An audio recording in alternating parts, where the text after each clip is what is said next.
मॉर्फोजेन gradients क्या होते हैं? मॉर्फोजेन ग्रेडियंट्स जो होते हैं वो जनरली प्रोटीन होते हैं जो कि सेल फेट को इन्फ्लुएंस करने का काम करते हैं। डिफरेंट कंसनट्रेशन पे डिफरेंट इफेक्ट शो करते हैं। और मॉर्फोजेन जो होते हैं वो कहाँ बनते हैं? ये एम्ब्रियो की जो स्पेसिफिक साइट्स होती है वहाँ पे मॉर्फोजेन बनते हैं जो कि डिफ्यूज्ड हो जाते हैं, जिसके बाद क्या बनता है, डिफ्यूज़ होके क्या फॉर्म करते हैं, मॉर्फोजेनेटिक ग्रेडियंट्स का फॉर्मेशन करते हैं। इनकी जो हाई कंसनट्रेशन ऑफ मॉर्फोजेन होती है वो कहाँ होती है? सिंथेसिस के पॉइंट पे होती है। जो लोवेस्ट कंसनट्रेशन ऑफ मॉर्फोजेन होती है वो कहाँ प्रेजेंट होती है? डिफ्यूजन साइट पे होती है, या फिर जहाँ पे वो डिफ्यूज हो रहे होते हैं वहाँ पे अपने सोर्स से बहुत दूर डिफ्यूजन साइट जो होता है वहाँ पे इनकी लोएस्ट कंसनट्रेशन होती है मॉर्फोजेन की। उसके बाद क्या है, सीक्रेटेड सिग्नल इन मॉलिक्यूल्स होते हैं ये एक तरीके से। ये क्या करते हैं, ये ऑर्गेनाइज करने का काम करते हैं किसको? Cell into the pattern. Cells को एक पैटर्न के रूप में ऑर्गेनाइज करने का काम करते हैं, इसलिए इन्हें सीक्रेटेड सिग्नल इन मॉलिक्यूल्स भी कहते हैं। और ये मॉर्फोजेन इंग्रेडिएंट्स क्या होते हैं, ये पोजिशनल इन्फॉर्मेशन के इक्वल होते हैं, यानी कि क्योंकि एक तरीके ये पोजीशन बताने का काम करते हैं सेल्स को, जिसकी वजह से वो फ्यूचर में अपने एक प्रॉपर प्लेस के ऊपर फॉर्म होती है और डिफरेंट ऑर्गन का फॉर्मेशन करती है, इसलिए इसको पोजिशनल इंफॉर्मेशन भी कहते हैं। उसके बाद इम्पॉर्टेंट इन अंडरस्टैंडिंग डेवलपमेंट, ये डेवलपमेंट को समझने में बहुत इंपॉर्टेंट होती है। और क्या होती है, emission of मॉर्फोजेन from a source. Emission का मतलब होता है फैलाव होना।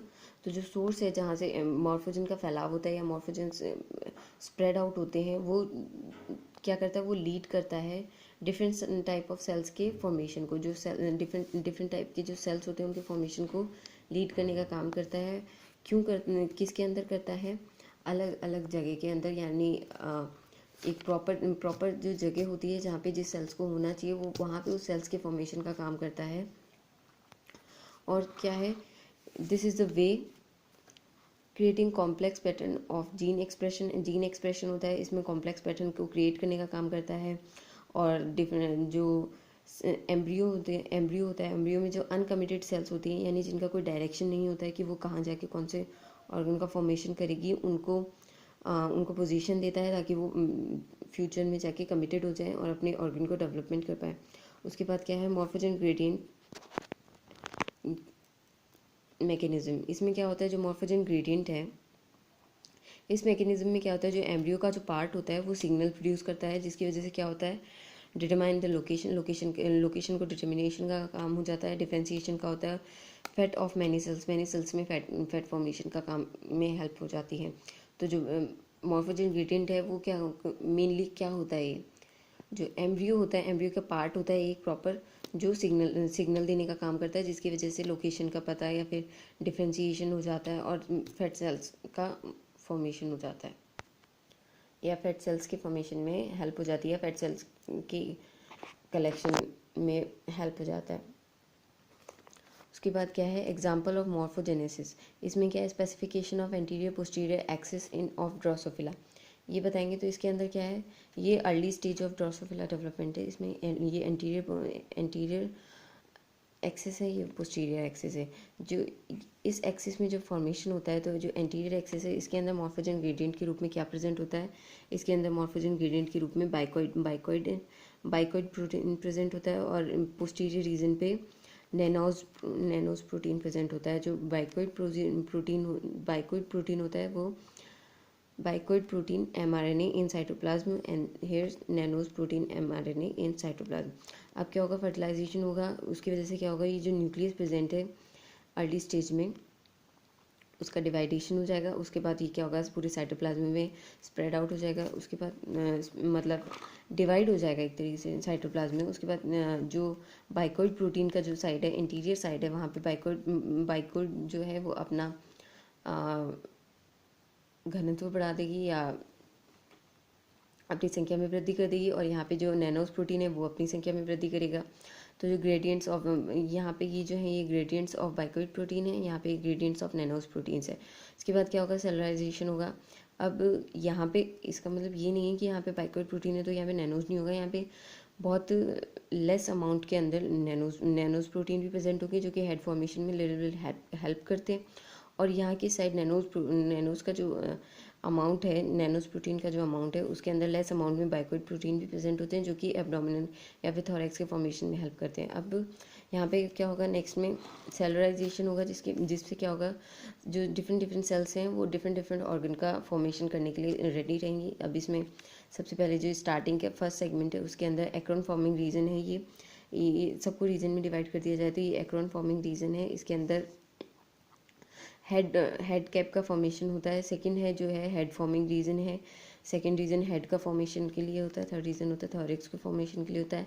फोर्थ रीजन होता है एब्डोमिनल फॉर्मेशन रीजन होता है। फिफ्थ होता है टेल्सन यानी टैल के फॉर्मेशन का रीजन होता है। And last is pole cells होती हैं जो एक जर्म लाइन का फॉर्मेशन करती है। जर्म लाइन होती है एक तरीके से पोल सेल्स, ये पोल सेल्स कहते हैं। उसके बाद क्या होगा, उसके बाद हम पढ़ते हैं ये जो ओवरऑल जो प्रोसेस है इसके अंदर सीक्रेटेड प्रोटीन्स जो होते हैं वो होते हैं sonic hedgehog, WNT, FG, F10, BMP families. और ये जो सारे प्रोटीन्स है ये एक तरीके से मॉर्फोजेन ग्रेडियंट्स की तरह काम करेंगे या फिर फंक्शन करेंगे मॉर्फोजेन ग्रेडियंट्स की तरह। तो ये है specification of anterior posterior axis in Drosophila. ये अर्ली स्टेज है। ये उसके बाद लिटिल बिट डेवलपमेंट है जिसमें अमाउंट बढ़ जाता है, इसका एरिया बढ़ जाता है और उसके बाद ये सेगमेंटेशन हो जाता है या फिर सेलुलराइजेशन हो जाता है, जिसकी वजह से अलग अलग एरिया डिवाइड हो जाता है कि कौन सी सेल्स कौन सा फॉर्मेशन करेगी। और ये किसकी हेल्प से होता है, ये होता है मॉर्फोजेन इंग्रेडिएंट्स की हेल्प से, जो कि हेल्प करते हैं सेल्स को एक तरीके से कमिटेड होने के लिए कि वो कौन सी डायरेक्शन में जाके कौन से ऑर्गन का फॉर्मेशन करने में हेल्प करें।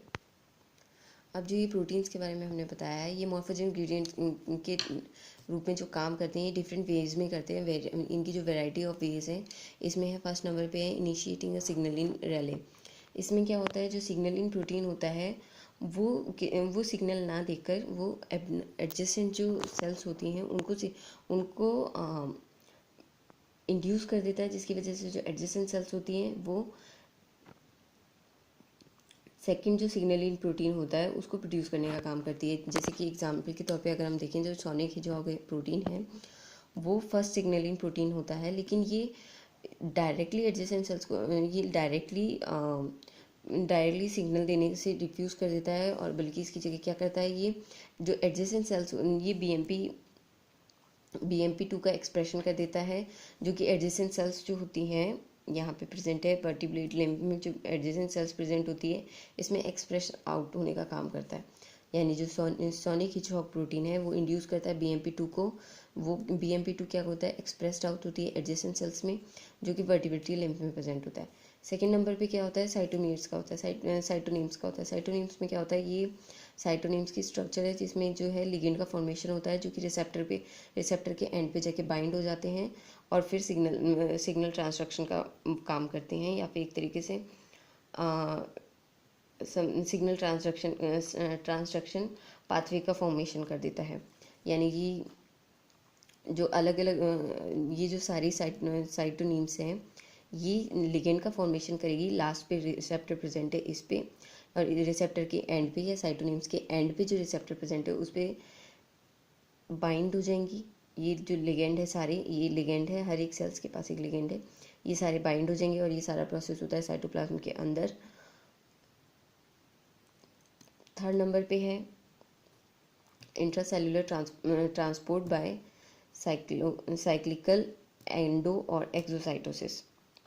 अब इसमें क्या होता है सेल्स होती है, सेल्स के अंदर ट्रांसफ़र एक तरीके से ट्रांसफ़र होता है, एक साइक्लिक प्रोसेस होता है। इसमें क्या होता है जो सिग्नलिंग प्रोटीन होता है वो ट्रांसपोर्ट होती है सेल टू सेल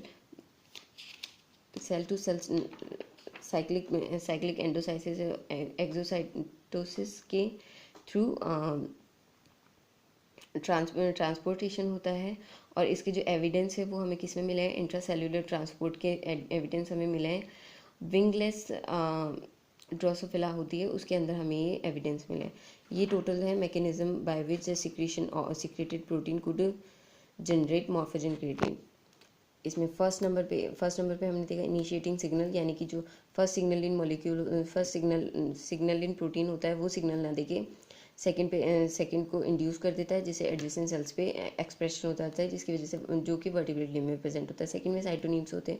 साइटोनीम्स में क्या होते हैं ये लिगेंड से रिसेप्टर पे जुड़ जाते हैं और ट्रांसडक्शन का काम करते हैं।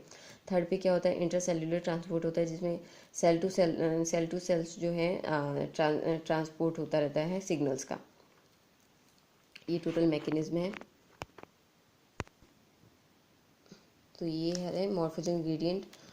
So if this video helps you in your study and you understand anything, then please like this video and subscribe so I can bring more videos for you. Thank you so much, and please share it someone who needs. Thank you so much.